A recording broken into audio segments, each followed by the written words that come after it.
Hi everyone, welcome back to Pivot Viz. In today's quick tutorial, I'll show you how to elevate your Power BI reports using one of the most useful features in Power BI, which is Tooltips. As I hover through the different values inside my matrix visual, I can see a secondary chart, which is a bar chart that is showing the top products sold for each company name here. So this is what we're going to do here today, how to create a tooltip. All right, so first we'll have to insert a new page. Let's go to the canvas setting. The type is tooltip. Let's just place it at the top. Now from here, we are going to select the visual that you would like to build. In this case, probably I'll select stock bar chart. Now I will have to use the product name. Select, automatically it goes to the x-axis and total sales. Okay, so that's our chart. As you can see, the labels here on our y-axis, for some of those labels, they have longer names. That's why we're not able to see the whole name. What we're going to do here is we are going to format this bar chart. We are going to go to the x-axis. We'll turn off the values.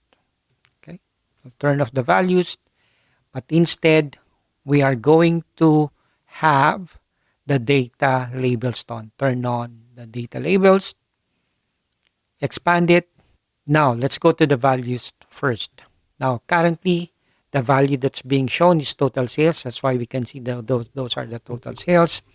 What we want to see are the product names instead. So select product name, drag it to the values field well.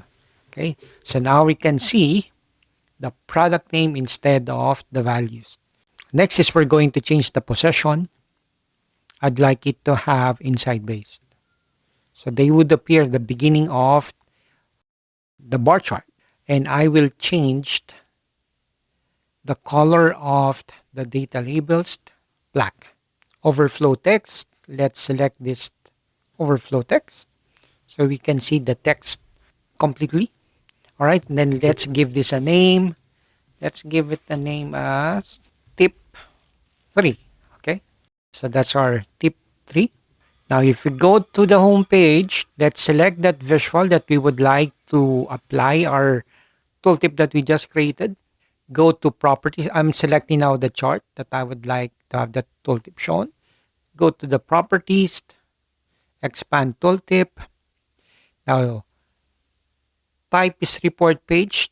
Currently it's tip 2 that's we're being used. Select tip 3 instead, the ones that we just created. Okay, so if we hover through those numbers, we can now see the total sales by product name inside the tooltip. All right, that's a quick tutorial. Thank you for watching and see you next time.